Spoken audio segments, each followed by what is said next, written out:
Good afternoon, Chatham-Kent. Karen O'Neill here from United Way, coming at you with our daily 3 p.m. chats hosted by Your TV. So every day, Monday through Friday, we are coming to you and talking with our community partners and keeping you informed on what's going on in the community. Today, I have Magdiel Host from Adult Language and Learning. Magdiel is the Settlement Services Coordinator, so she works frontline with a lot of newcomers and immigrants and foreign workers. And I also have Jason Stubitz on the line with me from the local Immigration Partnership. So thank you both for taking time out of your busy day and joining us here. It's really important for us to be able to share the good work that your organizations are doing. So good afternoon and thanks. It's great to be here, thank you. So Magdiel, can you just talk a little bit more about what your role is and what services that the Adult Language and Learning traditionally offer? So I am the Settlement Services Coordinator at Adult Language and Learning. Let me start by saying that we're funded by Immigration, Refugees and Citizenship Canada to run programs to assist newcomers who are trying to settle in the Chatham-Kent community. So I am the coordinator of the settlement department or the orientation department. And basically what we do is that we have a team of 8 workers. What we do is that anybody who comes into Chatham-Kent who's from another country and needs help in settling into the community, they will come to us and we will help them with anything, to address any of their needs they have in order to settle in Chatham-Kent. So let's say if they need to apply for social insurance number, if they need to get an OHEP card, if they need to enroll their kids in school, if they need any kind of information, whether it's legal or immigration information, health information, anything they need to do and they need to know in order to actively participate into the community, whether it's through volunteering or finding employment, or again enrolling their children in school. As part of what we do within our team, we have one-on-one sessions. So they will come into our organization and we sit down with them and they do a needs assessment just to assess what their needs are, make the accurate referrals that need to be made in order to address those needs. But we also have information sessions as a group. And basically we have topics that we know that are relevant to newcomers to Canada. We run sessions based on those topics. We have a conversation with them. We answer some of those questions. Sometimes we have speakers coming into our center to give them information. So in a nutshell, our orientation department runs any one-on-one or group sessions that are geared to assist newcomers to actively participate in Canadian society and, of course, in anything that is going on in Chatham-Kent. Oh, fabulous. Thanks for providing me with that explanation. Jason, can you expand, what is the Chatham-Kent Local Immigration Partnership and what role does it play in the community? And maybe you can kind of expand how you work with Magdiel. Absolutely. So the Chatham-Kent Local Immigration Partnership, often referred to as CKLIP, is also funded by Immigration, Refugee and Citizenship Canada, just like Adult Language and Learning. So that's a federal government department which funds us, but CKLIP is overseen by the municipality of Chatham-Kent. So CKLIP is one of 70 local immigration partnerships across Canada that all focus on the same thing in their respective communities. So CKLIP really strives to create a welcoming community for all immigrants and newcomers in Chatham-Kent. We work with key stakeholders in the community. So that would be stakeholders like United Way, like Adult Language and Learning, like the municipality of Chatham-Kent. And we work with them to help improve settlement and integration outcomes for newcomers in our community and to celebrate the diversity that we have here. A main part of CKLIP is we're comprised of a council of 39 members. They're all from the local, regional, and federal level. And we have representation. So we have settlement, government, employment, social. So we have all these sectors that sit on our council. And as a council, we come together and we ensure that conversations are happening in the community and work is happening to help improve the conditions and outcomes for Chatham-Kent's newcomer and immigrant population. So again, working closely with the organizations, the 39 stakeholders in the community to make sure those conversations are happening, the programs are in place, and we can all better serve Chatham-Kent's newcomer population. Awesome, thanks. It's a fantastic partnership, and I appreciate the explanation.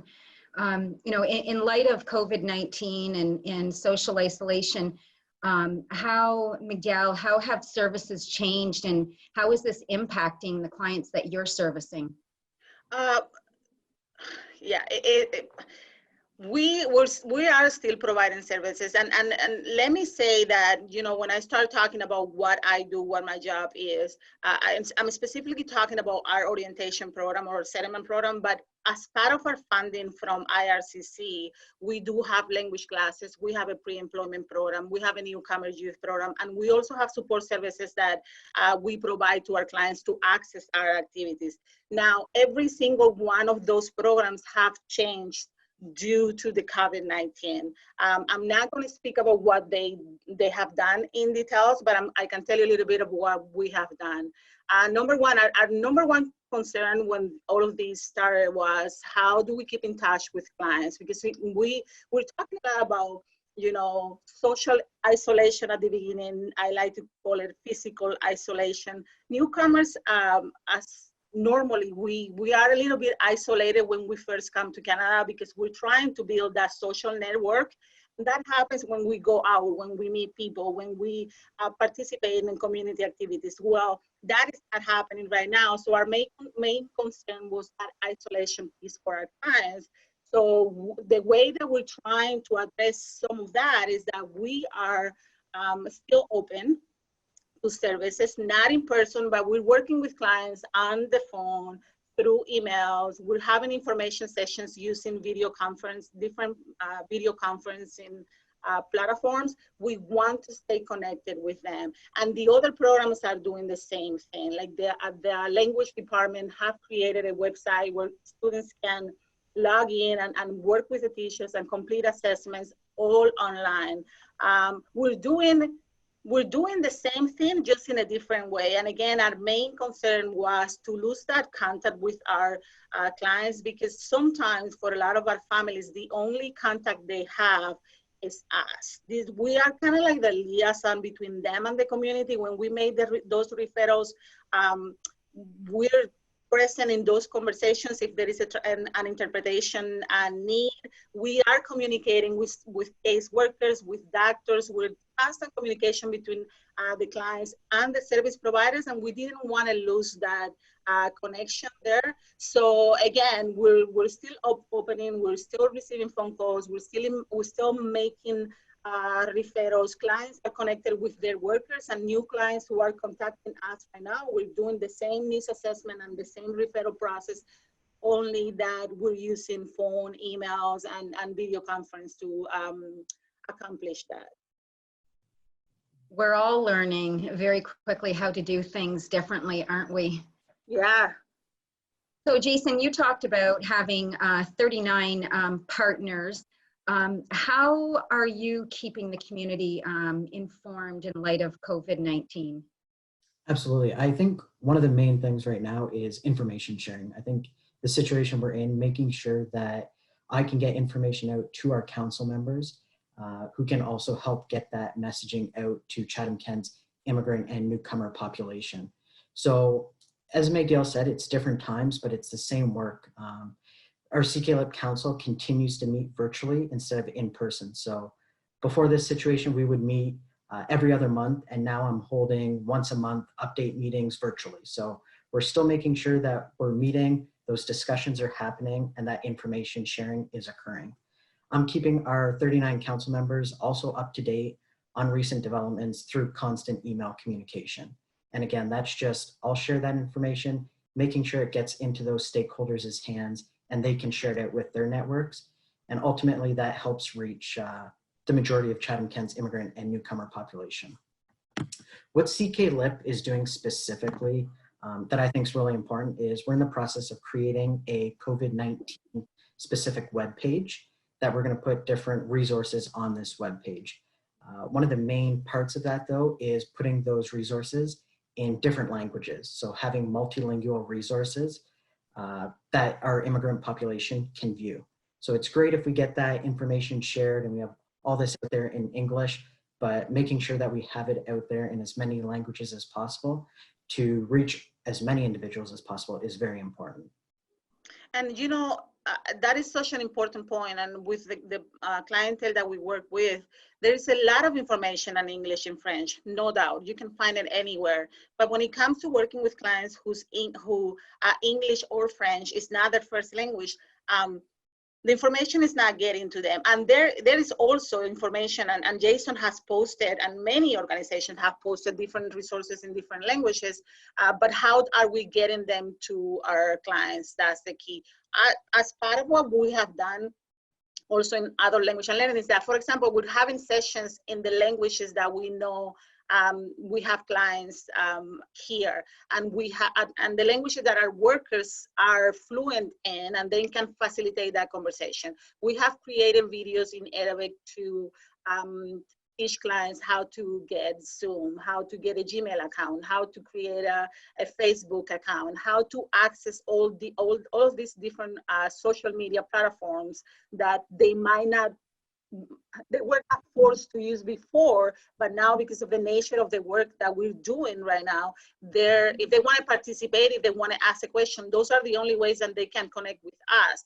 Creating materials in different languages it is important, because again, there is a lot of information out there, a lot of people talking, but how do we ensure that our clients are getting accurate information? And part of that accuracy sometimes is that it has to be done in their language.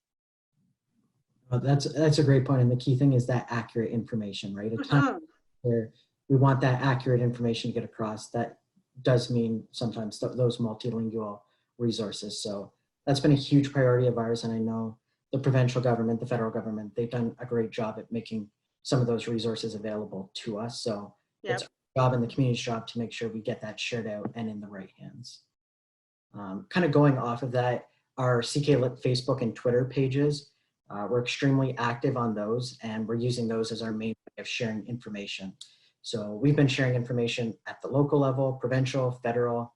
So whether that's those online multilingual resources or financial assistance opportunities, just making sure that we're putting as much information out there that can benefit Chatham-Kent's immigrant population is something that we've been focusing on.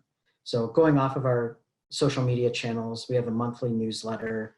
We've been using that as well as a resource to put some COVID-19 related content in there with the hopes of, if it gets in the right hands, it can be shared out even further. So I encourage everyone to check out our CK-LIP Facebook and Twitter pages and the newsletter. They're great sources of information for what's happening when it comes to immigrants and newcomers in Chatham-Kent, and it can really benefit them with all the things going on right now. So those can be accessed through our website, www.chatham-kent.ca/CK-LIP, but we'll make sure that we share this information with you and it gets out to the viewers. Well, thank you, Miguel and Jason. It's just been a wealth of information. I've been working in the Chatham Kent community for about 15 years. And so I do have a history with adult language and learning and with the CK-LIP project. So, but you've taught me so much more today. So I'm hoping that you were able to teach the public in our community about how services have changed and how you're keeping up to date on COVID-19. And Jason, you mentioned information sharing. So I just want to throw this last plug in. We have the ckgives.ca page, and specifically the help page. So we do know that there's a lot of community partners driving folks if they need to get help, if they want to give help, so with respect to volunteering, and then of course if they want to donate. But we will ensure that your links are on that Get Help page so that it directly links back to your organization, and you can better service the clients that you're dealing with. So thanks very much for joining us today and taking time out of your busy schedule and being so informative. It was great to be here. Thanks for having us. Yeah, thank you for including us. Thank you. Okay, well, good afternoon, CK. Stay safe and informed, and please join us every day, Monday to Friday, for these 3 p.m. talks to keep you informed on what the not-for-profits are doing out there in the community and how you can help as well.